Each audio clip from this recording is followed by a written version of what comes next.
আমার সাথে কণ্ঠ ছেড়ে দিয়ে সকলেই তেলাওয়াত করবেন। আউযু বিল্লাহি মিনাশ শাইতানির রাজীম।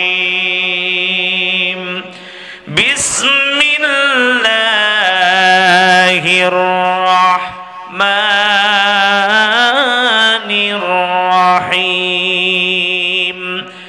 আলহামদুলিল্লাহি রাব্বিল আলামিন।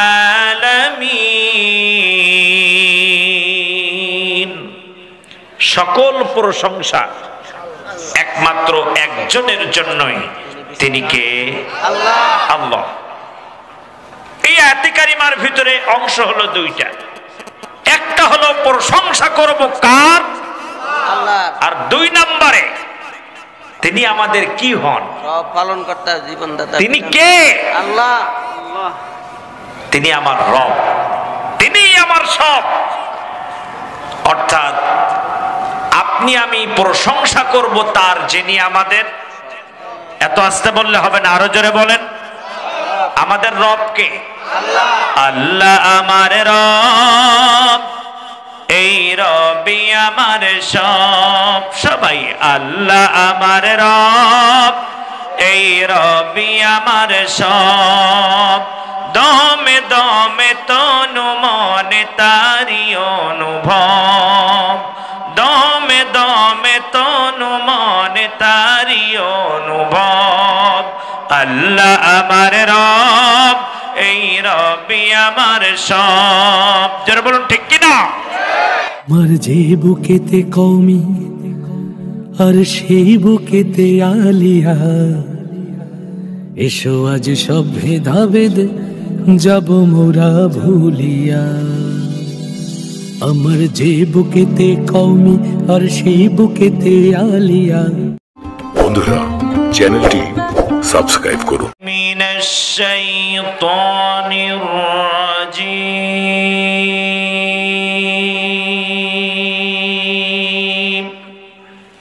আরো বিসমিল্লাহির রাহমানির রাহিম।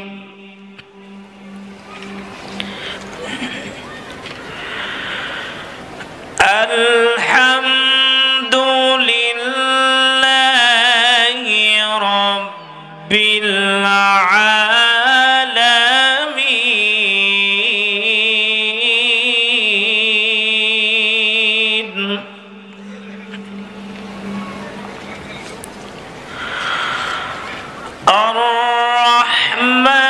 আর-রাহমানির রাহিম।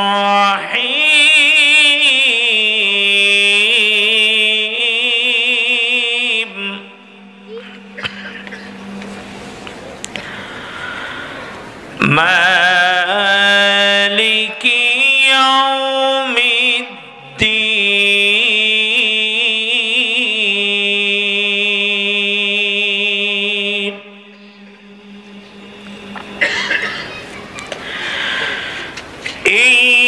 ইয়্যাকা না'বুদু ওয়া ইয়্যাকা নাস্তাঈন।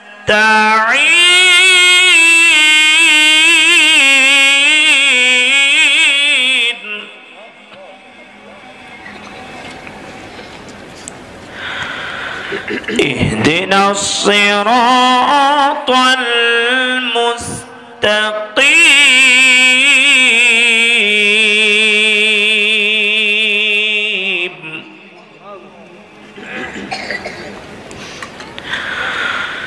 সিরাতাল লাযীনা আন'আমতা আলাইহিম গায়রিল মাগযুবি আলাইহিম ওয়ালাদ-দাল্লিন।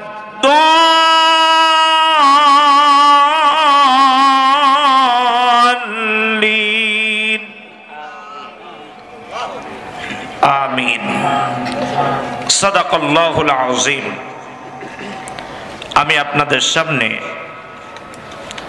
তেলাওয়াত করেছি মহাবিশ্বের মহাবিশ্বয়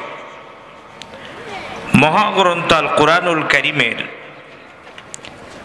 1 নম্বর সূরা। সূরাটার নাম হলো সূরাতুল ফাতিহা। এত আস্তে বললে হবে না, আরেকটু জোরে বলেন, সূরাতুল ফাতিহা। সূরাতুল ফাতিহা, যার আয়াত সংখ্যা মাত্র 7টি। একটু জোরে বলেন, কয়টি? 7টি। সূরাতুল ফাতিহা এর রুকুর সংখ্যা হলো 1টি। রাসূল আরবি তার মাক্কি জীবনের নবুয়ত প্রাপ্ত হওয়ার পর একেবারে ফার্স্ট টাইম সূরাতুল ফাতিহা আল্লাহ রাব্বুল আলামিন নাজিল করেন।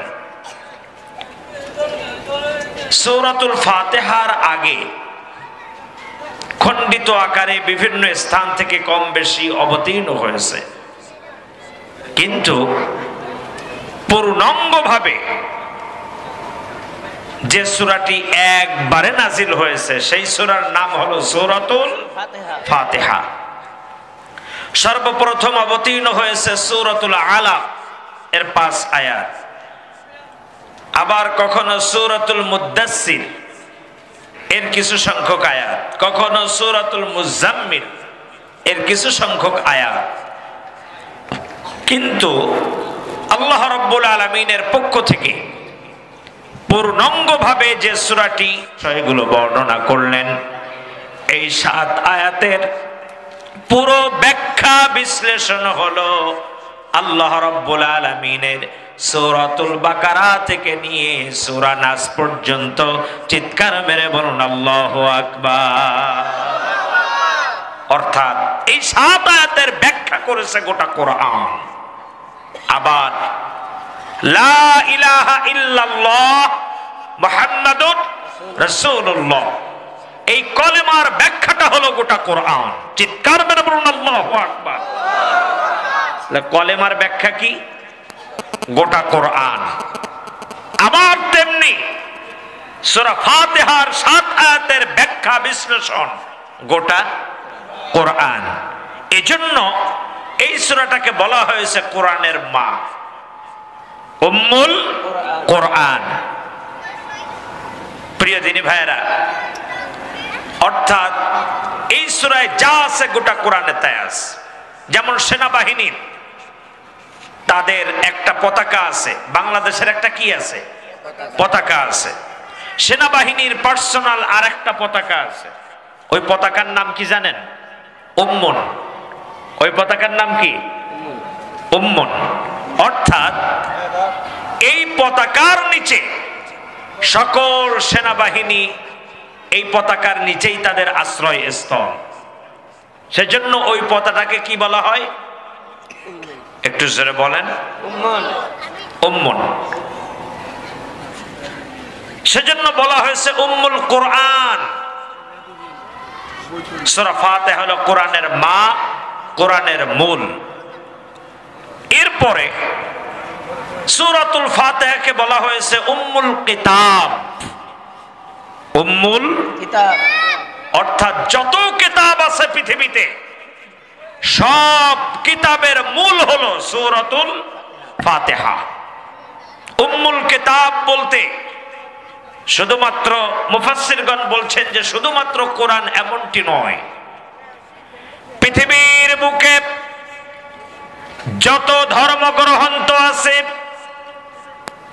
যত বিজ্ঞানের বই আছে, যত ফিলোসফি আছে, যত ইতিহাস আছে, যত দর্শন আছে, এই পৃথিবীতে যত কিতাব আছে সব কিতাবের মগজ হলো একটি সূরা, সূরাতুল ফাতিহা। চিৎকার মেরে বলুন আল্লাহু আকবার। অর্থাৎ সূরা ফাতিহা একদিকে আর বিশ্বের সমস্ত প্রস্তাব আর একদিকে। আর একটু জোরে বলবো না আল্লাহু আকবার। এজন্য এই সূরাটির আরেকটা নাম হলো সূরাতুস সালাত।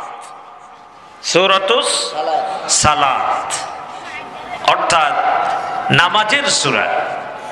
আপনি দেখুন, যত নামাজ আমরা পড়ি, যত সালাত আদায় করি,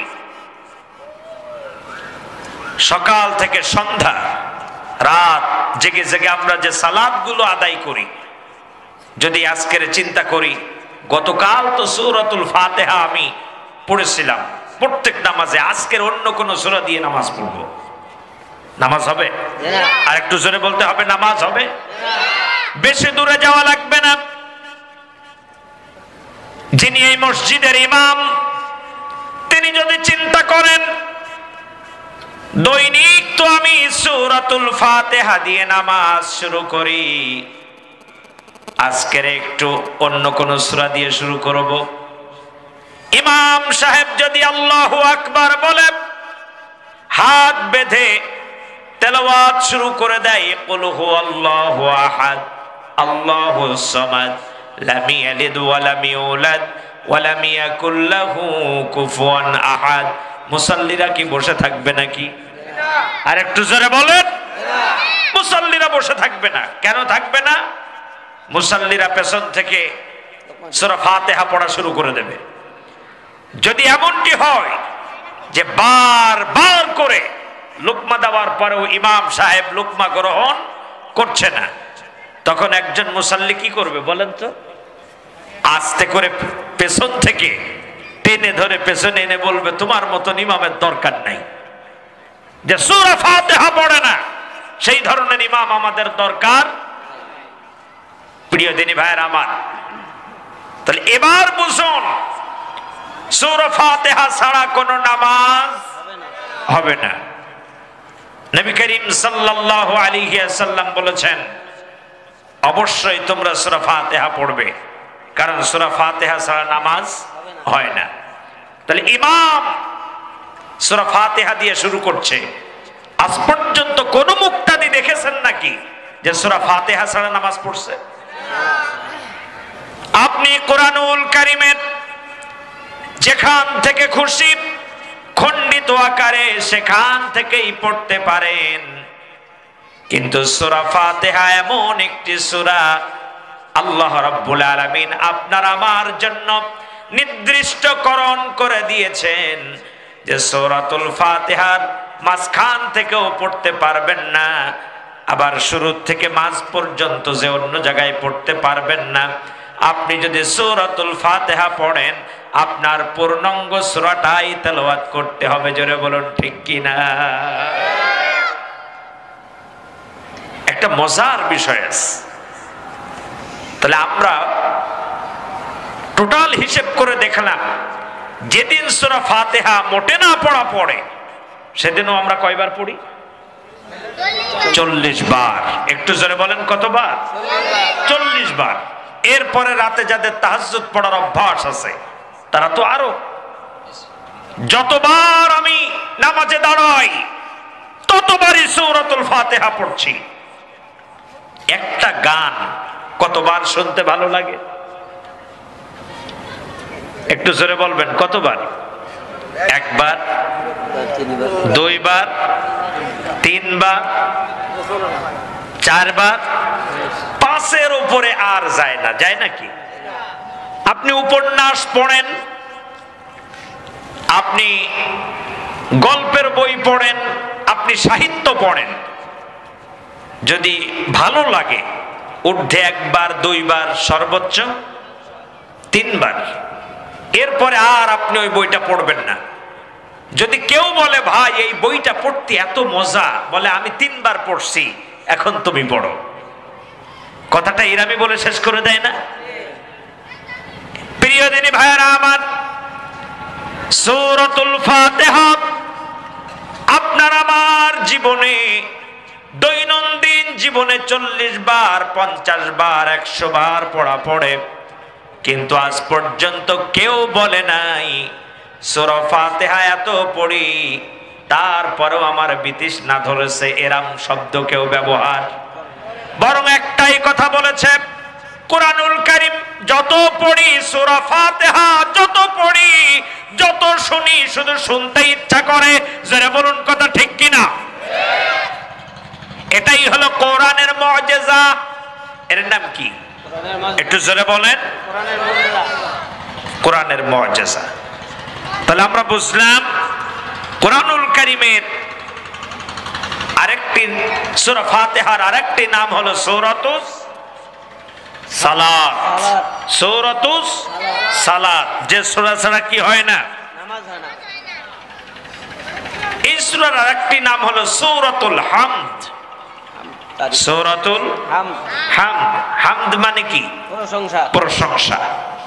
এখন বলুন তো, সুন্দরের প্রশংসা হয়, অসুন্দরের কি কোনো প্রশংসা হয়? আল্লাহ তাআলা এতটাই সুন্দর, আল্লাহ রাব্বুল আলামিন এত সুন্দর করে আপনাকে আমাকে এই কিতাব দিয়েছেন, যার কারণে এটা হলো একটা প্রশংসার সূরা। কিসের সূরা? প্রশংসার। আরেকটু জোরে বলেন। প্রশংসা। এজন্য সূরা ফাতিহার আরেকটি নাম হলো সূরাতুল হামদ। হামদ। আরেকটু জোরে বলেন, সূরাতুল হামদ।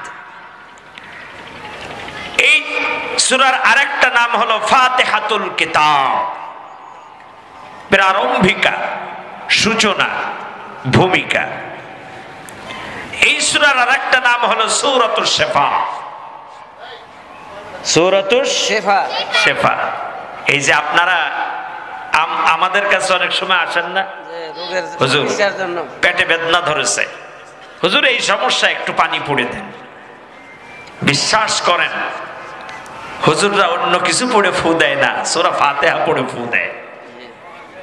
হুজুররা কি পড়ে ফু দেয় বলেন? সূরাতুল ফাতিহা। প্রচন্ড পেটে বেদনা উঠেছে আপনার,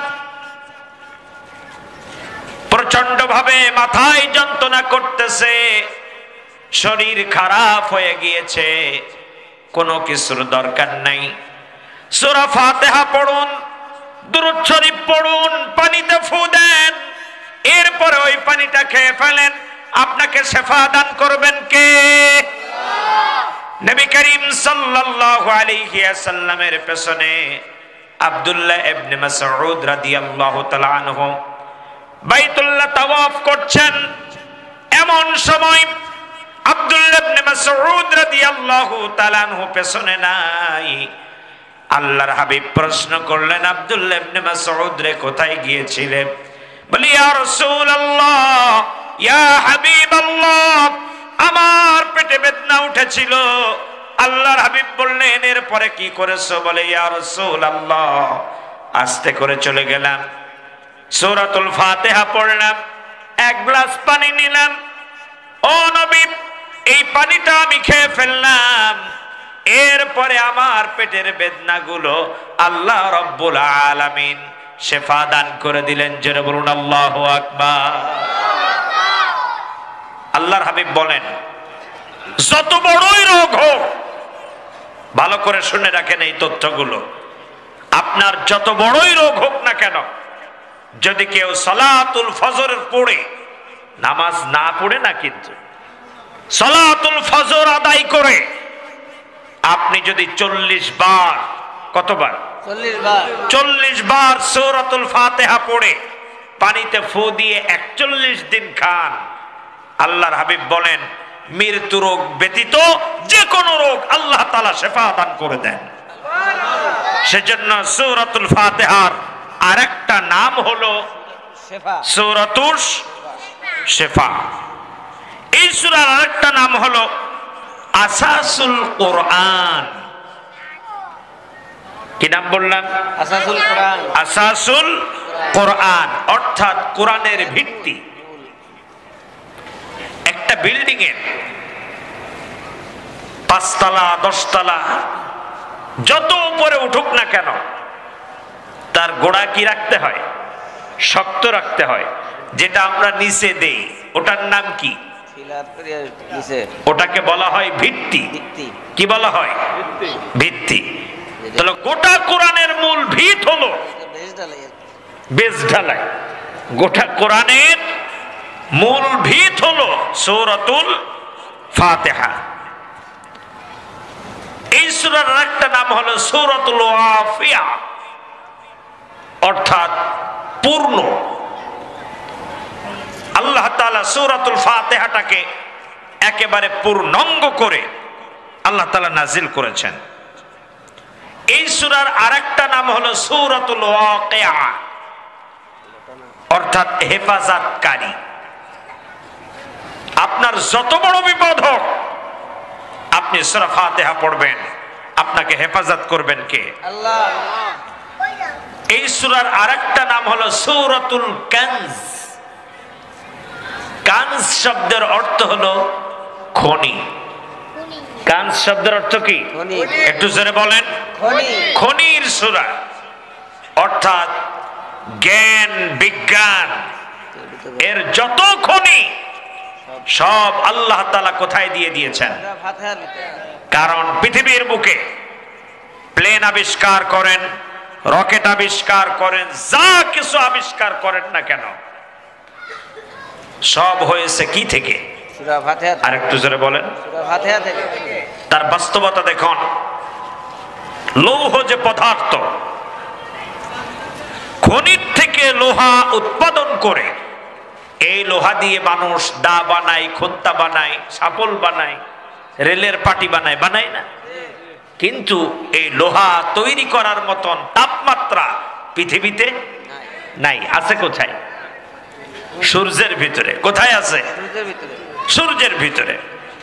বিজ্ঞানীরা যখন সূরা ফাতিহা নিয়ে গবেষণা করলো, তারা দেখলো যে এই সূরার আরেকটা নাম হলো সূরাতুল কানজ, যে খনির সূরা।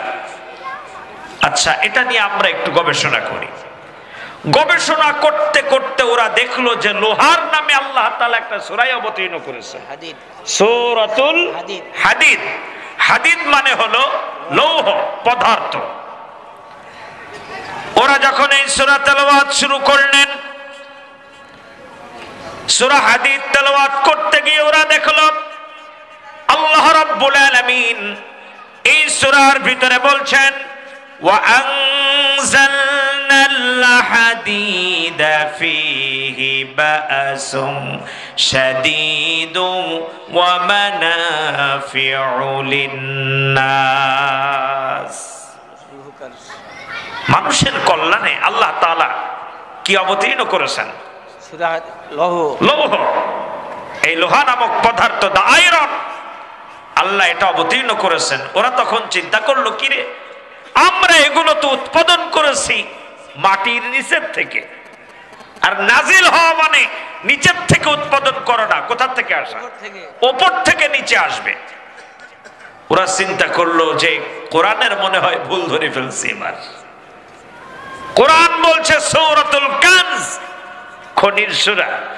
খনি আমরা পেয়েছি, কিন্তু খনির থেকে লোহা উৎপাদন করতে গিয়ে আমরা দেখতেছি আমরা যেন কিসের ভুল ধরতে পারতেছি? কোরআনের। একটু যারা বলেন, কোরআনের ভুল ধরে ফেলছি। কয়েকজন বিজ্ঞানীরা বললো এটাকে প্রকাশ করে দাও।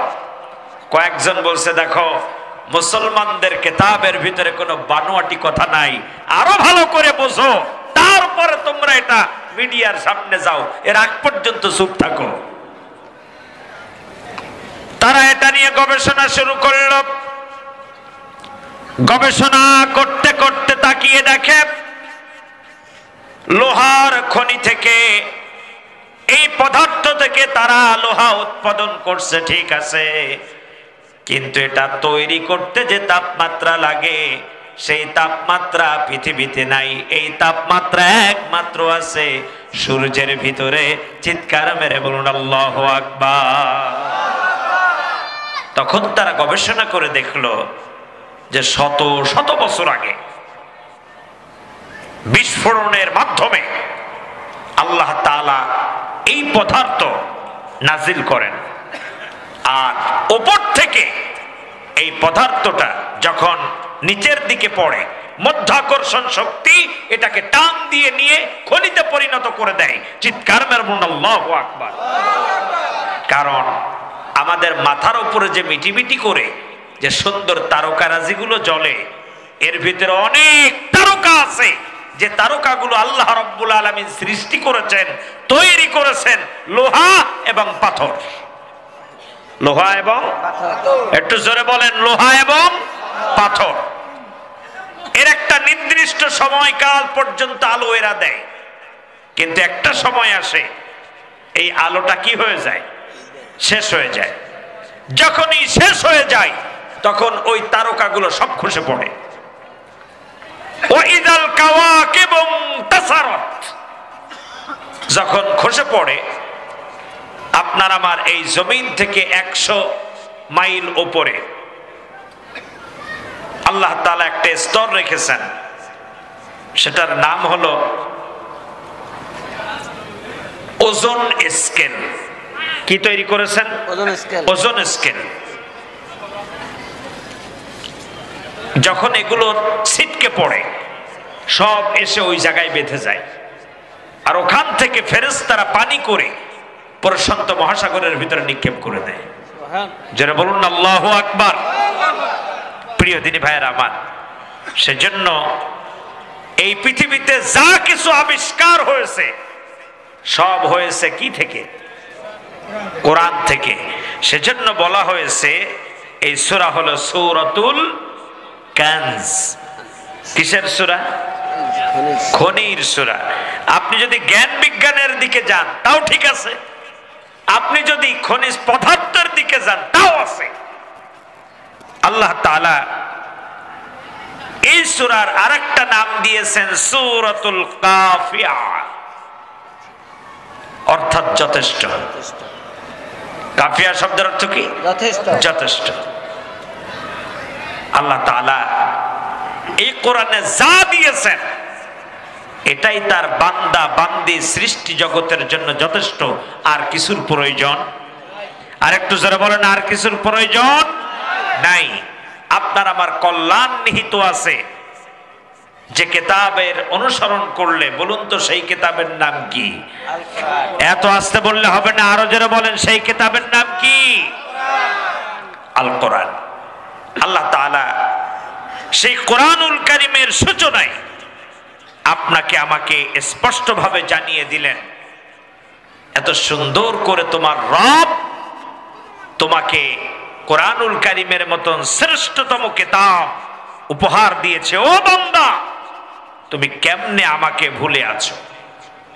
এজন্যই আল্লাহ রাব্বুল আলামিন সর্বপ্রথম তার প্রশংসা দিয়েই শুরু করেছেন। আমার সাথে কণ্ঠ ছেড়ে দিয়ে সকলেই তেলাওয়াত করবেন। আউযু বিল্লাহি মিনাশ শাইতানির রাজীম। বিসমিল্লাহির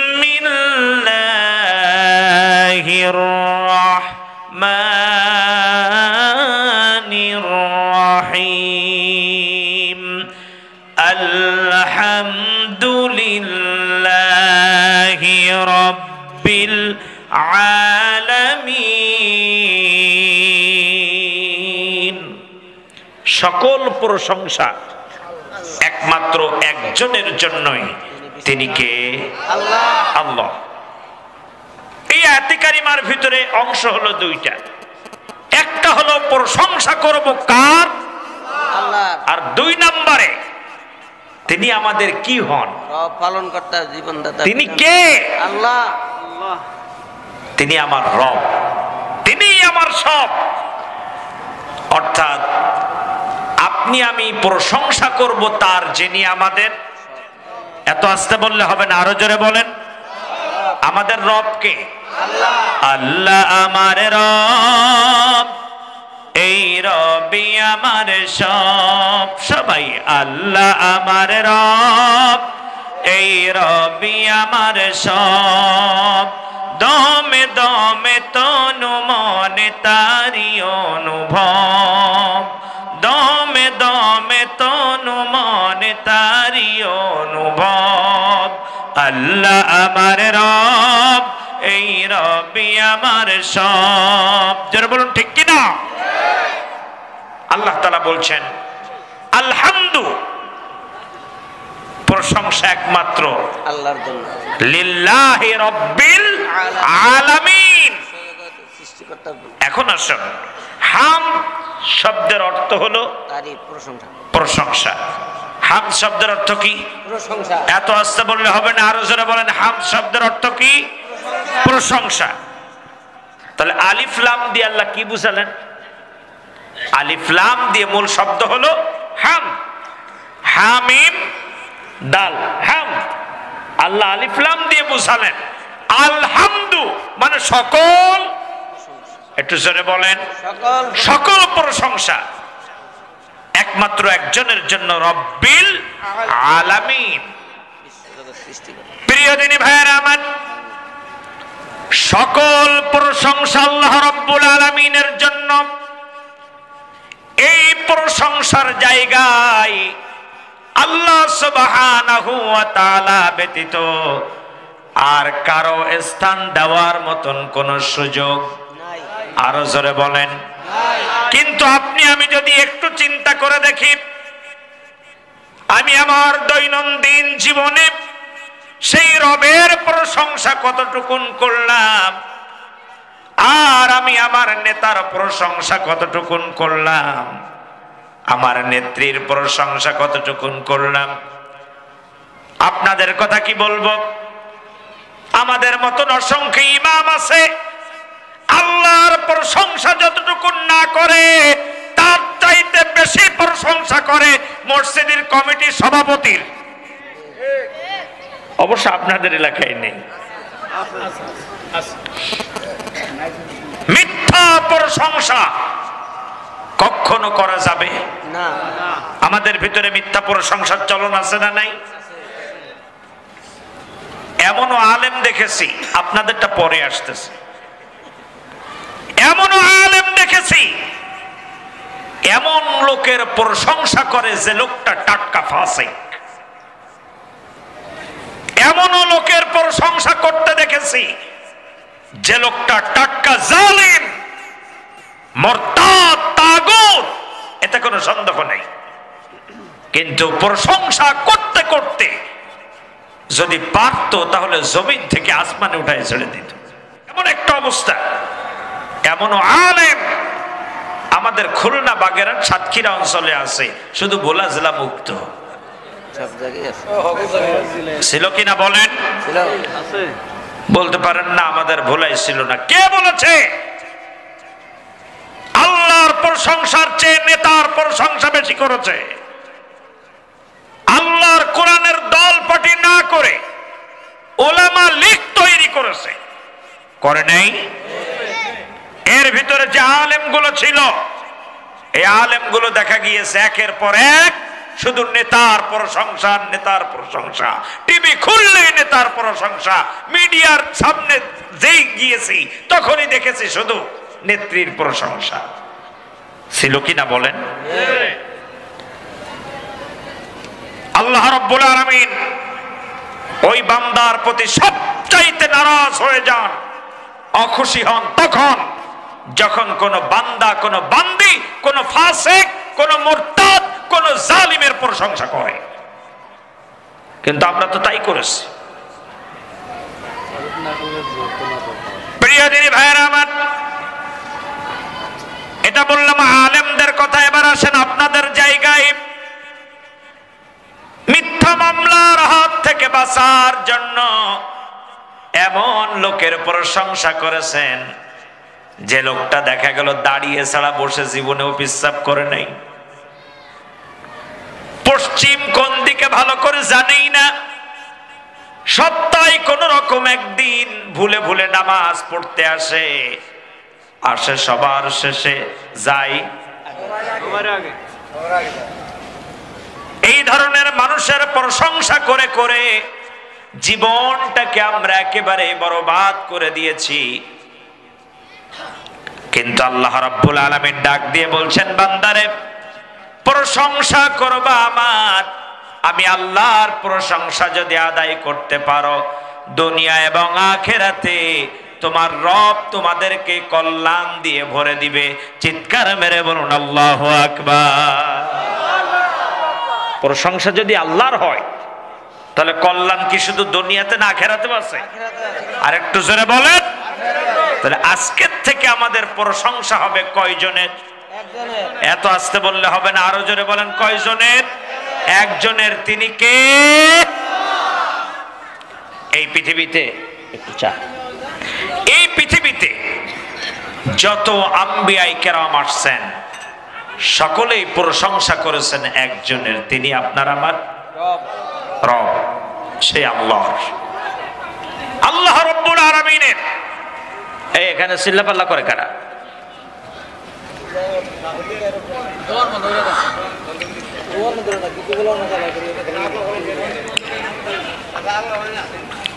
প্রিয় দিনী ভাইয়ের আমার, তাহলে মসজিদের ইমাম যিনি হবেন তিনি প্রশংসা করবে কার? এত আস্তে বললে হবে না, আরো যারা বলেন কার?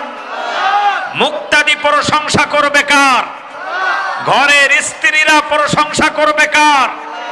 মেম্বারেরা প্রশংসা করবে কার? চেয়ারম্যানেরা প্রশংসা করবে কার? এমপিরা প্রশংসা করবে কার? মন্ত্রীরা প্রশংসা করবে কার? প্রধানমন্ত্রী, রাষ্ট্রপতি প্রশংসা করবে কার? আল্লাহর। তাহলে সকলের প্রশংসা হবে একজনের জন্য। কিন্তু বাংলাদেশে দেখা গেল জনগণ প্রশংসা করে হলো চৌকিদারের, চৌকিদার প্রশংসা করে হলো মেম্বারের, মেম্বার প্রশংসা করে চেয়ারম্যানের, চেয়ারম্যান প্রশংসা করে এমপির, আর এমপি প্রশংসা করে মন্ত্রীর, মন্ত্রী প্রশংসা করে প্রধানমন্ত্রীর, আর প্রধানমন্ত্রী প্রশংসা করে কার? রাষ্ট্রপতি। এখন রাষ্ট্রপতি করবে কার? নিজেরটা নিজে না, যে তাকে ওখানে বসাইছে। কি কথা এইভাবে চলতেছে না? আমরা যারা জনগণ, আমরা যে বলছি নেতা, আজকের দেখেন আপনি 2 টন গম দিছিলেন, তাই আমরা যারা ইমাম 2 টন গম দিছিলেন, এজন্য আমার মসজিদের টাইলস গুলো লাগাতে সক্ষম হয়েছি। প্রশংসা কার? নেতা। রাগ করতেছেন? নেতা। 5 টন চাউল দিছিলেন, এজন্য আমার মসজিদের গ্লাস গুলো উঠে গেছে, বলে না আমরা? এরপরে দেখেন আপনারা যান, আপনি আমাকে একটা টিসিবির কার্ড ধরায় দিছিলেন, এজন্য তো খেয়ে পরে বেঁচে আছে, বলে কি না? কাউন্সিল থেকে আপনি আমার জন্য যে 5 বস্তা চাউল দিছিলেন, সেই চাউল খেয়ে আমার স্ত্রী সন্তান নিয়ে খুব ভালো আছে। আপনি প্রশংসা করলেন এমন মানুষের যে ওই এলাকার যত চোর আছে তার ভিতরে শ্রেষ্ঠ চোর। কারণ আমার দেশের মসজিদ, মাদ্রাসা, স্কুল, কলেজ আর মানুষের জন্য যা বরাদ্দ হয়, এটা যদি ঠিক মতন তাদের কাছে বন্টন করা হতো, বাংলাদেশে একটা খয়রাতি খুঁজে পাওয়া যেত না। আমি এমনও দেখেছি 1 লাখ টাকা, 1 লাখ টাকা মসজিদের অনুদান আনতে গিয়ে 30,000 টাকা ঘুষ দেওয়া লাগছে। আপনাদের এই ভুলাই দিয়েছেন কিনা আমি জানি না, খুলনার কথা বলছি। 1 লাখে কত? একটু জোরে বলেন। 30,000। 1 লাখে 30,000 টাকা ঘুষ দিলেন। আমার কাছে একজন বলছে, ভাই এই যারা আসছে না, এরা ঘুষ দিতে আসছে 30,000 টাকা। নাম বলবো না, কারণ কিরমান কাতিবিন এটা লাইভ দেখাচ্ছেন। আমি হঠাৎ করে ঈশার নামাজের পরে বলছি, ভাই কি ব্যাপার আপনারা এতগুলো মানুষ এখানে? মসজিদের পেশ ইমাম সে বলছে, ভাই ওই 1 লাখ টাকা অনুদান আসবে, তা 30,000 টাকা ঘুষ দিয়ে লাগতেছে, আনাই তো হবে না। আমি পরে মসজিদ কমিটির একজন সদস্যের জিজ্ঞাসা করলাম যে কারণ কি? বলছে, ভাই 1 লাখের 30,000 গেলেও তো 70,000 থাকে, সমস্যা কি? তার মানে এখানেও কি ঘুষ। এরপরে ওই নেতা জুমার দিন সামনে গিয়ে যখন বসে, ইমাম সাহেব কত সুন্দর করে বলে, আমাদের এই ভাইয়ের জন্য এই অনুদান আসছে, এই দিয়ে আমরা এই কাজটা করব ইনশাআল্লাহ। কিন্তু 30,000 টাকা ঘুষ খেয়েছে এ কথা বলে না, কারণ এই কথা তো বলার কায়দা নাই। এ কথা বললে তো ইমামও শেষ, সভাপতি সেক্রেটারি সব পরের দিন মামলা হবে, অটো মামলা। প্রিয় দিনী ভাইরা আমার, আমরা সাধারণ জনগণ দীর্ঘ একটা টাইম আল্লাহর প্রশংসা যতটুকু আদায় করেছি তার চেয়ে বেশি প্রশংসা আদায় করেছি চোর বাটপার রাহাজানি ছিনতাইকারীদের। জোরে বলুন ঠিক কিনা? এই টাইমটা যদি আমরা আল্লাহর প্রশংসা করতাম তাহলে আমার মনে হয় আল্লাহর জান্নাতটা আমাদের জন্য বরাদ্দ হয়ে যেত। আমরা তো করেছি, আপনারা করেন নাই, ঠেকাই পড়ে করা লাগছে, উপায় ছিল না। রাগ করতেছেন আমার কথায়? অথচ আল্লাহ রাব্বুল আলামিন বলেন, যদি কেউ আমি রব্বে কারীমের প্রশংসা আদায় করে, আমি আল্লাহ তাআলা তার দুনিয়া এবং আখিরাতে শুধু কল্যাণ নয়, কল্যাণ তো দেবই। আমি আল্লাহ তাআলা তার রিজিকও বৃদ্ধি করে দেই। যেন বলুন আল্লাহু আকবার। তার বাস্তবতা হলো সাইয়েদনা মূসা কালিমুল্লাহ, মূসা আলাইহিস সালাম। আপনি আমি যেমন মসজিদে আসতে পারছি না, যে কোনো এক জায়গায় আল্লাহু আকবার, কিন্তু অন্যান্য আম্বিয়া কিরামের ক্ষেত্রে এই সুযোগ ছিল না। কথা কি বুঝতেছেন? মসজিদ দূরে, মসজিদ দরকার নাই, ক্ষেতের আইলের উপরে বাস আল্লাহু আকবার দাঁড়িয়ে গেলাম। এই সুযোগটা শুধু উম্মতে মুহাম্মাদের জন্য। আর আদম আলাইহিস সালাম থেকে নিয়ে ঈসা রূহুল্লাহ পর্যন্ত সকল নবীর ক্ষেত্রে ইবাদতের ভিন্নতা ছিল। তার ভিতরে অন্যতম হলো তাদের নির্দিষ্ট যে জায়গা আল্লাহ তৈরি করে দিয়েছিলেন, এই জায়গা ছাড়া তাদের ইবাদত করার কোনো সুযোগ ছিল না। ওই জায়গায় যাও, তারপর ইবাদত করো। আপনার গায়ে গামছা, ওই গামছা পরে দাঁড়িয়ে যান, সালাত কবুল করে নেবেন কে? আল্লাহ। কিন্তু এই সুযোগ অন্যদের জন্য ছিল না। নির্দিষ্ট জায়গায় যেতে হবে, এরপরে ইবাদত করতে হবে। প্রিয় ভাইয়ের আমার, সাইয়েদনা মূসা কালিমুল্লাহ প্রশংসা করতেন কার? আল্লাহ। যাচ্ছেন আল্লাহর সাথে সাক্ষাৎ করতে, কোন জায়গায়? একটু জোরে বলেন। জাবালে তুর। প্রশংসা করলে আল্লাহ যে শুধু বৃদ্ধি করে এই কথাটা বলছি। বনি ইসরাইলের একজন বিশিষ্ট ব্যবসায়ী, তিনি ডাক দিয়ে বলছেন, মূসা তুমি কই যাও? আমি যাচ্ছি আল্লাহ রাব্বুল আলামিনের সাথে একটু দেখা করতে আর কথোপকথন করতে, এ জাতির কল্যাণের জন্য কিছু কথা আমি আল্লাহর সাথে বলতে যাচ্ছি। লোকটি ডাক দিয়ে বলে, মূসা রে, তুমি যখন আল্লাহর সাথে কথোপকথন করতে যাচ্ছ, তোমার কাছে আমার একটা দাবি। আমার এত ধন সম্পদ, এটা আমি কোনো অবস্থাতেই হিসেব রাখতে পারছি না। একটু আল্লাহকে বলবে, আল্লাহ যেন আমার ধন সম্পদ কমিয়ে দেয়। আল্লাহ যেন আমার ধন সম্পদ কি করে? কমিয়ে দেয়। কথাটা কাকে বলবা? আল্লাহকে। আচ্ছা বলুন তো, আমরা কি আমাদের ধন সম্পদ বাড়াতে চাই না কমাতে চাই? শুধু বাড়ানো নয়, আমরা ধন সম্পদ বাড়াতে গিয়ে এর ভিতরে আল্লাহর এমনও বান্দারা থাকতে পারেন, নাও পারেন। কোনটা হালাল কোনটা হারাম এটা দেখার দরকার নাই।